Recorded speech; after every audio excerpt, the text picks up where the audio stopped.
Riddler is asking for you. The killer left this for the Batman. Why is he writing to you? You came. I've been trying to reach you. And hello, everybody, and welcome back to the Movie Pit Podcast. I am your host, Christian Renteria. This is Movie Pit Podcast, where we usually talk about the big movie news items that came out this week, along with the trailers and the movies that are out in theaters this weekend and streaming for all your viewing pleasures. But, as you can tell from the title of the podcast of this episode, it is a reaction podcast. I promised I'd do one, and I'm going to stick to that word, especially considering how big this movie is and how big of a box office it had. I don't have the exact number in front of me, but I know it was over the $100 million mark, which is very, very cool. We're going to be talking about Matt Reeves' The Batman. Fear is a tool. But when that light hits the sky, it's not just a call. It's a warning. Matt Reeves, of course, is the director of movies like Cloverfield, Dawn of the Planet of the Apes, and War for the Planet of the Apes. He also co-wrote the movie with Peter Craig, who has written films like The Town, The Hunger Games, Mockingjay, Part 1 and Part 2, and recently he wrote Bad Boys for Life. Simple synopsis for the movie. I do want to mention, before we get into it, this is just kind of like an overall like kind of thought process of what I thought about the Batman. It's not necessarily a review. It's like I mentioned, it's the reason why I call it reaction. I don't call it reviews because I'm just going to be kind of all over the place. I'm not really going to go point by point what the movie was. And spoiler wise, there probably will be some spoilers. I do have a little handout here, a little outline of what I want to talk about. But for the most part, I think I kind of kept it spoiler free. I think I'm just so used to keeping stuff spoiler free for the most part. But yeah, I think just assume that, we're going to talk about spoilers in the podcast. So spoiler warning ahead of right now for what's going on. But the Batman follows pretty much, this is a kind of a brief overlay of what the movie is. The Batman follows Bruce, aka Batman, of course, played by Robert Pattinson, during his second year as Batman, who ends up on the trail of the Riddler, played by Paul Dano, who is killing key political figures in Gotham to reveal the corruption of the city. He also comes across Selina Kyle, played by Zoe Kravitz, who was looking for her friend, and paths cross with Bruce and Batman as it ties to the Iceberg Lounge, run by Oz, aka the Penguin, played by Colin Farrell, and Carmine Falcone, played by John Turturro. So that's kind of the overall plot of the story, or plot of the movie story of the movie. So I usually kind of break these things down into like pros and cons and miscellaneous kind of stuff. And I usually start off with the cons, and I usually kind of quote unquote cons or like missteps. But I don't know if I really have one. I think this is kind of like the main one that I think everyone has about the movie or has had about the movie since watching it, is the length of the movie. Obviously the movie's over 2 hours long. It's almost 3 hours long, without credits. And by the end of the movie, it does feel a tad bit aimless, because it ends one thing. It ends the Carmine Falcone thing, which I'm surprised they even had in the movie.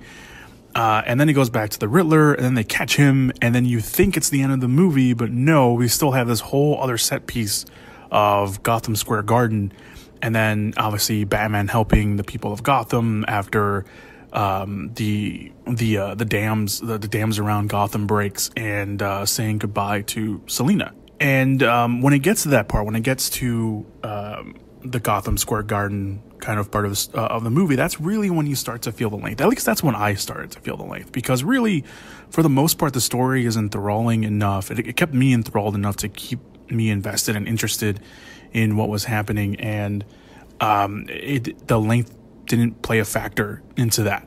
I knew the movie was going to be long going in, but even knowing that, even if you know a movie's going to be long, depending on how the movie is, if it keeps you enthralled and keeps you interested, then it doesn't really matter.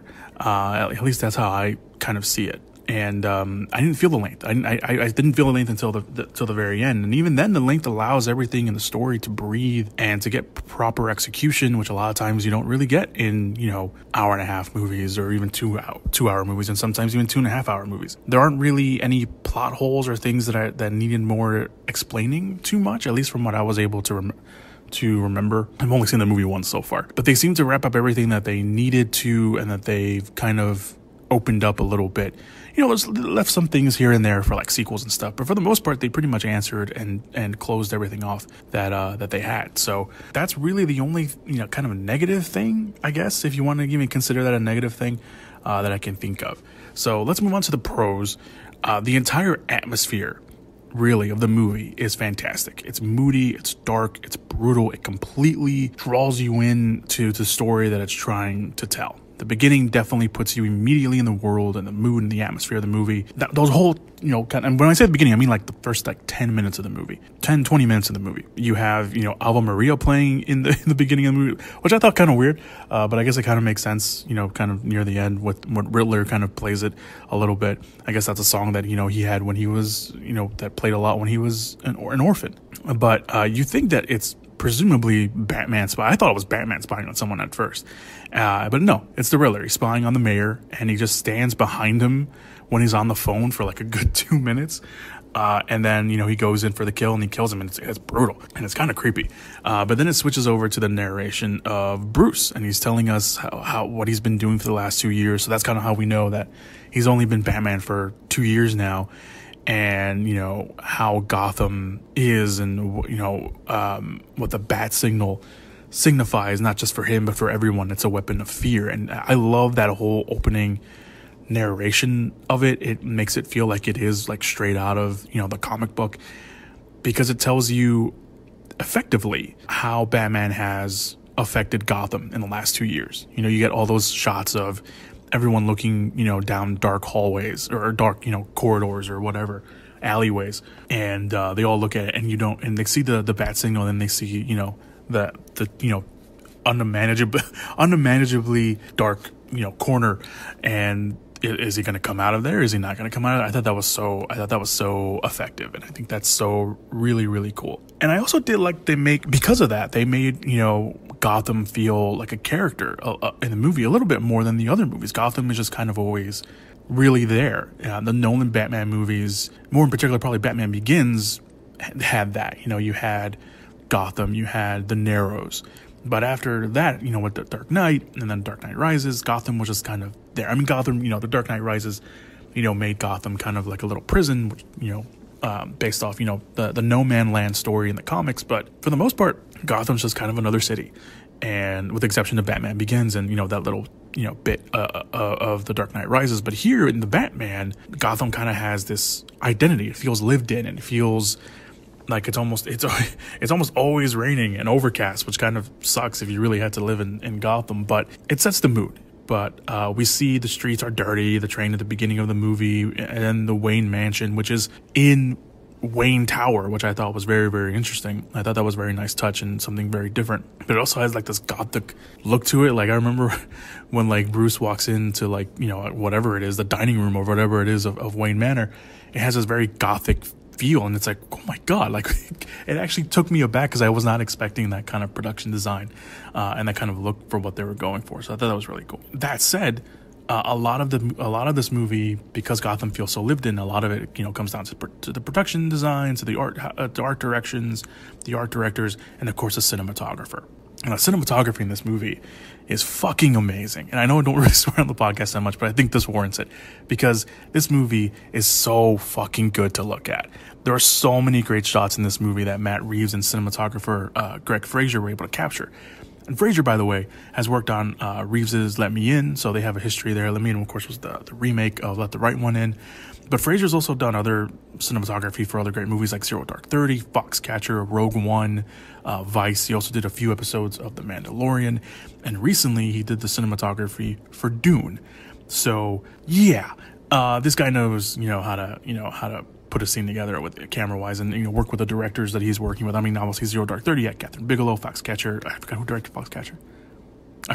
Foxcatcher. I don't remember who directed. But anyway, he's worked with great directors and obviously those great movies, and it's so cool. But there were so many great shots in there that, obviously the much talked about and loved scene of the upside down shot of Batman walking toward Penguin with the flames in the background and the Batmobile. The shot of Batman and Selina in the building with, I don't know, I can't remember if it was a sunset or sunrise in the background. But that was really good. The multiple shots, like I mentioned earlier, of the dark corners and Batman walking out of them like he's this cowboy in a Western movie. And he even have like the metal clanking of whatever it is that's, you know, making that clanking of his suit, and like the heaviness of his boots. The Batmobile had its own kind of real cool introduction. It's just so many great shots. If anything, you can't say that this movie is not great to look at, because it is. A lot of the stuff here is awesome to look at, and the action's pretty solid too. Batman is pretty brutal when he's taking out people, and Selina has those kind of quick in and out hits. As long, you know, she has these long ass nails that she uses mainly to scratch Carmine Falcone at the end. I'm pretty sure she probably uses them other times, but that's kind of the predominant way that she's used them. That stands out to me anyway, was the Carmine Falcone scratch at the end. And you might as well just talk about the cast at this point, because the cast is great. Robert Pattinson as Bruce, he's still new to the Batman thing, and he does take a beating every now and then. He's not as finely crafted in his fighting abilities yet, or even his landing abilities. I remember when he's escaping the police station, and he glides and he kind of just eats the dirt. I thought that was kind of funny. I don't know why. But he's mainly really Batman. He's not necessarily Bruce. And I think that the other thing, I mean, if you want to take this as a negative as well, I guess, is that the movie doesn't really establish a break in Bruce Wayne and Batman. It feels like Bruce and Batman are still very much the same person. He's still very angry. He's maybe a little bit cynical of the world and Gotham and everything else, and certain things. You know, he still has that, you know, Gotham can change kind of aspect to it. But he's still very angry at the world and everything else like that. And even the people around him, even like Alfred and stuff. Alfred's trying to, you know, bring him in to be more Bruce, but Bruce is very headstrong and doesn't want to. He wants to be Batman. He thinks that who he is Batman, and that's the only person that he is. So Pattinson is really playing, for all, you know, intent and purposes, for argument's sake, just Batman in this movie, and he does a very good job at it. He's a bit scary. There are times where he's just kind of staring at you and kind of holds his gaze, and he's just kind of just walking around, and he's in the background, and just like that. No, if I saw that guy, I would run away, because he probably would beat me up. I'm vengeance. So Pattinson does a great job. I think, I think there was a lot of people, I mentioned it on the podcast last week, there was a lot of people that were, you know, up in arms or very hesitant about Robert Pattinson playing Bruce Wayne / Batman, as there is, you know, anyone who ever gets cast as Bruce Wayne and Batman. But I think Pattinson holds his own. He really does. Zoe Kravitz, Selina Kyle for the most part. Not Catwoman. No one ever calls her Catwoman, even though she is for all intents and purposes playing Catwoman. She's given a purpose. She's not just there as a plot device. She's there looking for Annika, the woman that the mayor was with at the beginning of the movie, and then, you know, she finds, you know, in the trunk of the dirty cop's car. But Kravitz is really good here. Admittedly, I had to look it up because, you know, like, I know who she is, but I haven't really seen I haven't seen enough of her work. I've seen her in Mad Max Fury Road, and even then she was, you know, a small part in that. And I saw her in Rough Night, which was the Scarlett Johansson comedy that came out a few years ago that I forgot she was in. And then I looked up, I was like, oh, that's right, she's in that. So I haven't really seen a lot of Zoe. I know she is, obviously. I just never seen a lot of her work, but she's really great here. And you know, she plays Selina as, you know, this tough character, and you know, can get vulnerable, but you know, very emotional a lot of times. And, you know, they play up the story from the comic books. I forget which one it is exactly, but I think I remember which one it is, but I don't want to say it just in case, you know, anyone who's, you know, a comic reader hears it and they're like, that's not the one, because I know you're out there. But they play the fact that, you know, Carmine Falcone is her father, and that is a story from, I want to say it's The Long Halloween. I could be wrong about that. Don't quote me on that. But she does a great job here as Selina Kyle. She's sexy, she's, you know, powerful, and that's really what you need from a Catwoman. The nearly, if not most unrecognizable Colin Farrell as Oz, aka the Penguin, is a great supporting role here. Farrell was clearly having fun with the role, and honestly, if we didn't know it was Colin Farrell in all that makeup, or even if it was makeup in general, I don't know if we'd be able to tell that was Colin Farrell. I think there was a few shots and moments where he's talking, or kind of one, like, depending on where, like, the camera is, because, like, when Batman and Bruce, whatever, and Gordon are questioning him under the bridge, there's kind of this shot where I was like, oh, that's Colin Farrell. Like, you can tell, like, it's just like, I don't know if they didn't put the makeup on the right way, or that's just kind of how it was on an angle. You can kind of tell, but like, you can't tell it's Colin Farrell unless you already know it's Colin Farrell. Sometimes there's the way he talks and stuff where you kind of see it, or kind of hear it, but he has kind of like that shit-eating grin, and you're just like, oh, I just want to punch him in the face. And that's kind of what the Penguin, that's who the Penguin is. So Colin Farrell does a great job here. Paul Dano's the Riddler. Obviously a big one, one that everyone was very anticipated to see. He's pretty scary. Oh, you're really not as smart as I thought you were. He's barely in the movie, too. I guess you could maybe want to consider that a negative. He's barely in the movie. Like, besides the opening where he kills the mayor, a lot of his screen time is through a screen. TVs or like a phone, like the phone in the church scene, or like TVs when, with the newsgrass. So I don't know if it's necessarily a con, like I mentioned, but I do find it interesting that they kept him kind of away from Batman. Like, he's not in a fist fight with Batman. But he's inspired by the Zodiac Killer, which is pretty easy to see as he leaves clues for the police and for Batman, like ciphers and stuff like that. So he's kind of toying with both of them. And then when we do see him back on screen, he's out of the costume and outfit, and it's just Paul Dano. Which, again, like Farrell, if you didn't know it was Dano playing the Riddler beforehand, that reveal of it being Dano when they catch him in the diner at the end, near the end of the movie, would have been a big reveal, would have been a huge reveal. Like, imagine that reveal if we didn't know Paul Dano was playing the Riddler. Like, I think it's really hard to, like cameo-wise, it's probably easy because a lot of the stuff can be done on sound stages and stuff like that, but for the most part, I think we pretty much know when someone's in a movie. And especially with a role like that, I think it would have been hard to keep as kind of a main villain, quote unquote, of a movie, secret of who's playing that person. So, but Paul Dano, really great job. Paul Dano, he's known for playing creepy, and he plays creepy here with the Riddler. Jeffrey Wright's Jim Gordon is kind of sneakily good in the movie. Like Gordon, he could have just been a good supporting character, like, some other, like Gary Oldman as Jim Gordon. But Wright kind of brings, I don't know, he kind of brings like this kind of swag to Gordon a little bit. I mean, it is Jeffrey Wright, obviously, but, he's kind of like more like buddy with the Batman a little bit.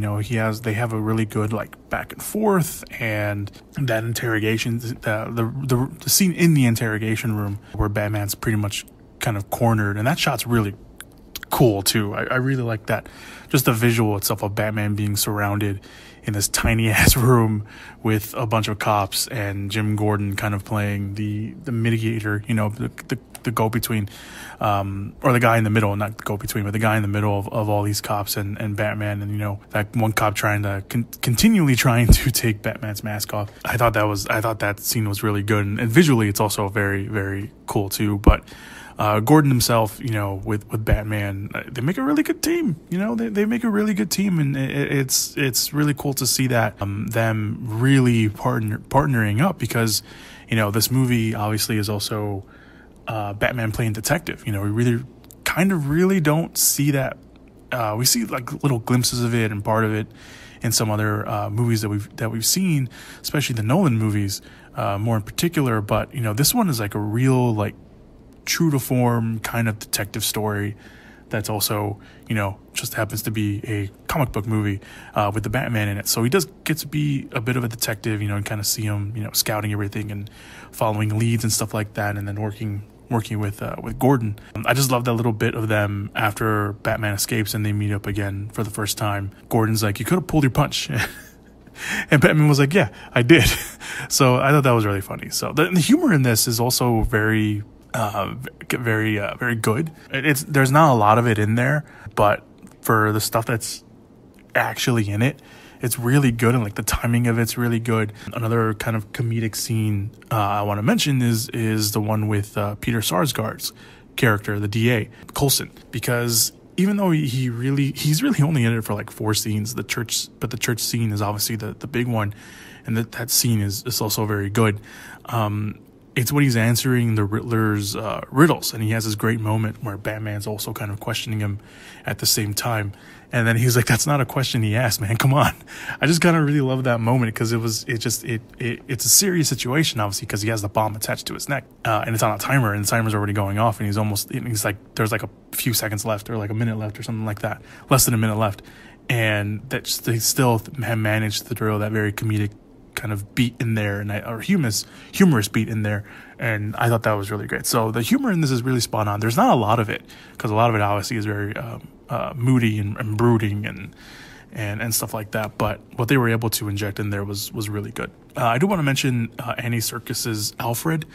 He doesn't have too much to do in this one. It doesn't seem like he's actually his butler. It seems like maybe he's kind of like the head of security, because they have the other woman that's kind of like the butler character, because I highly doubt like Alfred has his own butler.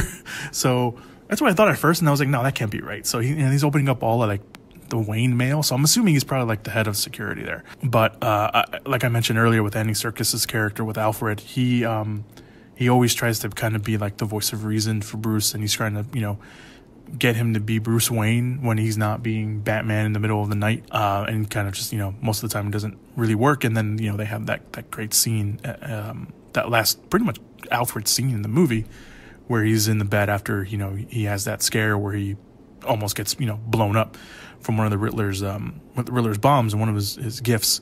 So I wish maybe there was a little bit more of the Alfred Bruce storyline, especially considering how obviously a lot of us know how Alfred is kind of like the secondary father figure to Bruce.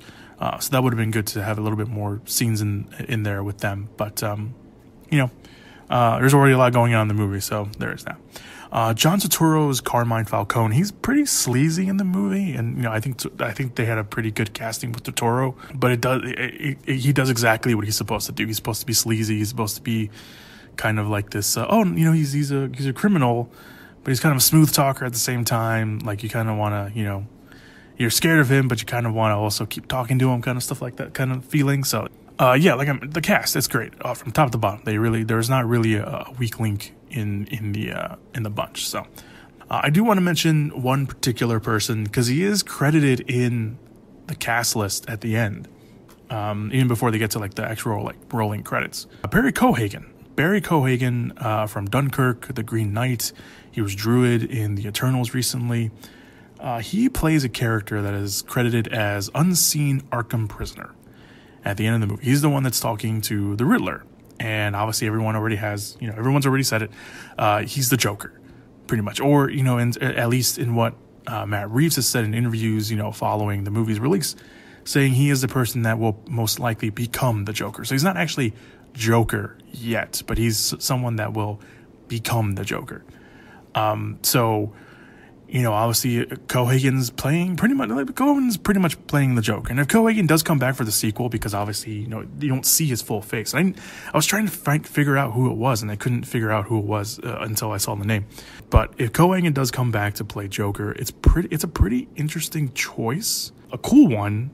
I don't think anyone would have, picked Barry Cohagen right off the bat, but considering the world they were trying to build, the more grounded, kind of realistic take of Gotham, realistic as possible anyway, I think they found someone who can realistically be the Joker to Robert Pattinson's Batman in this. And there was a scene with that Reeves, the director, has said that there's a deleted scene from the movie that Pattinson and Cohagen do have together. Now, apparently, I didn't even know that Barry Cohagen was going to be in the movie, but I guess, doing some like research and stuff afterwards, apparently Cohagen was, there was rumors that he was going to be in the movie, and there was rumors that he was going to play kind of like a cop character, and then obviously, everyone I guess was waiting for the movie, and then we finally saw him as the Arkham prisoner, as the Joker, basically. So I don't know, maybe if they film like fake scenes with Cohagen and to kind of throw everybody off, or if there really is a scene with Batman talking to Cohagen's Joker, or at least his version of Joker. So I'm sure, once that scene drops anywhere, people will be very interested in that. Moving on, and that's kind of all the pros that I had, pretty much for the most, at least the ones that I wanted to point out. I just want to bring up the miscellaneous section here on the podcast. A lot of the references and Easter eggs, at least the ones that I was able to kind of get and, confirm through some research. The movie itself obviously takes inspiration from The Long Halloween, Year One. There was a Year Two comic, which I don't think is quote unquote canon anymore, but I think they took some aspects of that. There was also a comic called Ego, which has a lot of the narration stuff from Bruce. Obviously the big one is the Hush reference. I don't think it's necessarily an Easter egg or a reference, because they really throw it in your face for all the comic book fans. Hush, when they're talking about the Wayne stuff, the Wayne video that's released. The character of Hush, for those who are not in the know, there is a character Hush in the comics that is a villain toward Batman. And if he appears in the sequel, this is kind of their way of introducing the character of Hush in the sequel. It would make sense. It wouldn't be out of the blue. It would make sense, especially considering that Riddler's mask in this movie looks a lot like Hush.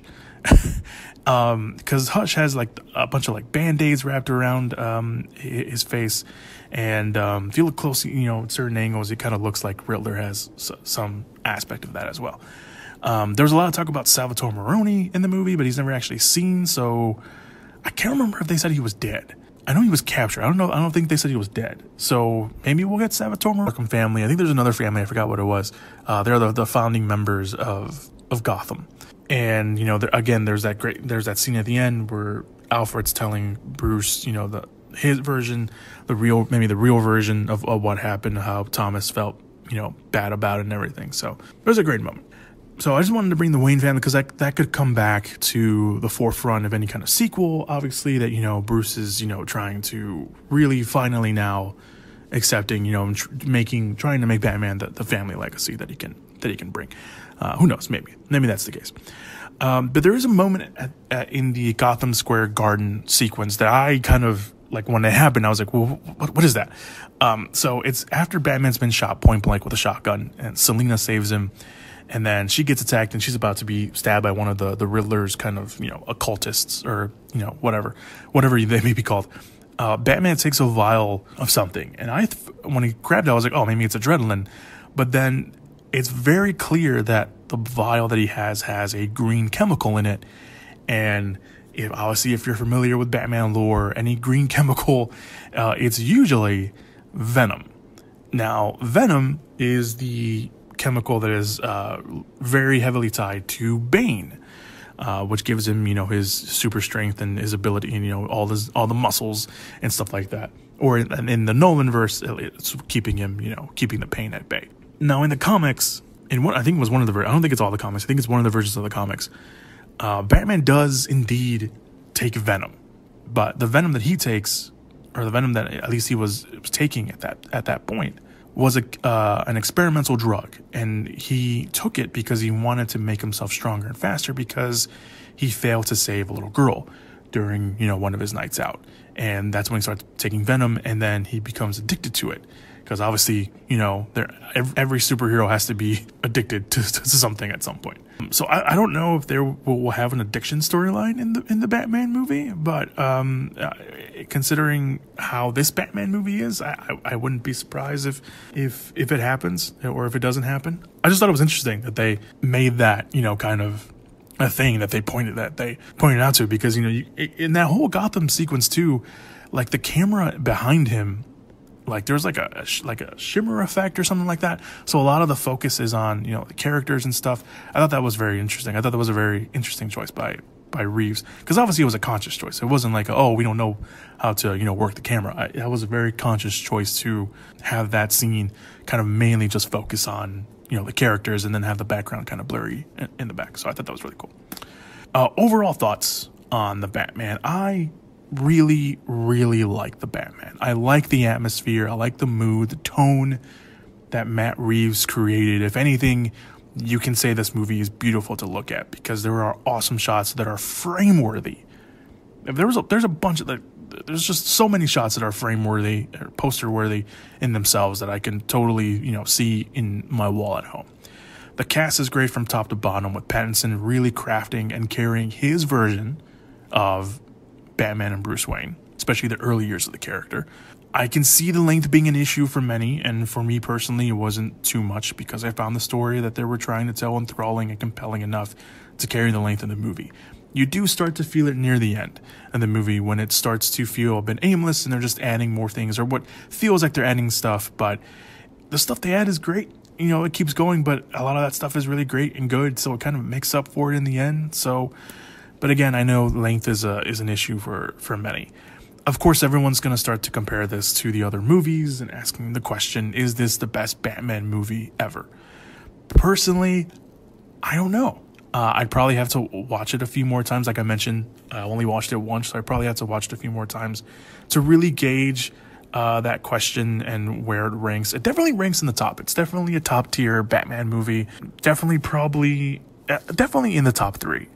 You know, it's Dark Knight, it's this, and I don't know what the other movie would be. But I think it's up there. It's up there with The Dark Knight, really close. I'm pretty sure The Dark Knight and this will be butting heads for a lot of people. And I know a lot of people are already making comparisons to the two, which makes sense. You know, tonally, they kind of match up. I think this one's a little more darker than the Nolan movies. But yeah, rating-wise, I've only seen the movie once, like I mentioned. I will see it again, and maybe a few more times. But I'm comfortable on first watch giving The Batman a 4.5 out of 5. That's a stamp of approval in my case. But yeah, that's what I think of the movie. This was obviously one of the most anticipated movies of the year. Like I mentioned earlier, it made a killing at the box office, especially a pandemic box office.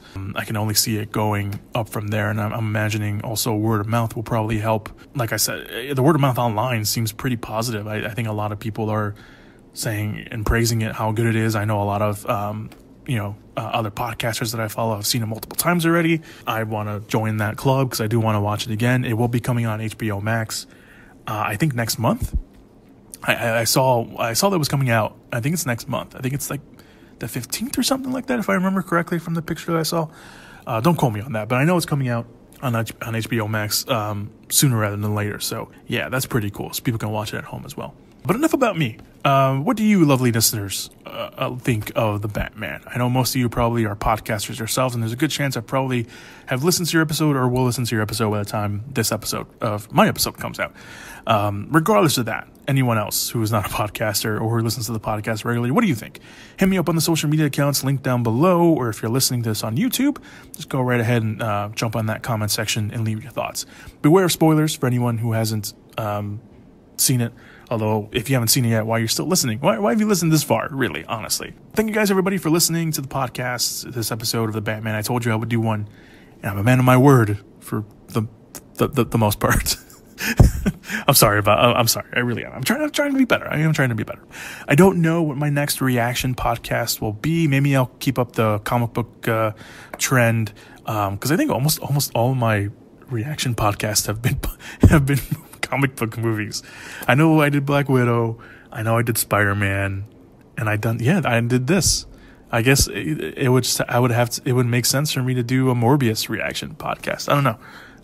Let me know. Let me know if you want to hear my thoughts on Morbius. Although I will admittedly tell you, I am not as excited to watch Morbius as I am this. Just telling you that right now. I just thank you everyone for listening to the podcast. I will be back later this week, hopefully, with a weekly roundup of movie news and trailers, and of course the movies that are out this weekend in theaters and streaming for you guys. And yeah, that's it. Thank you guys. Let me know what you guys thought of The Batman, and I will see you guys next time. The bat and the cat. It's got a nice ring. You a new friend of yours? I'm not so sure.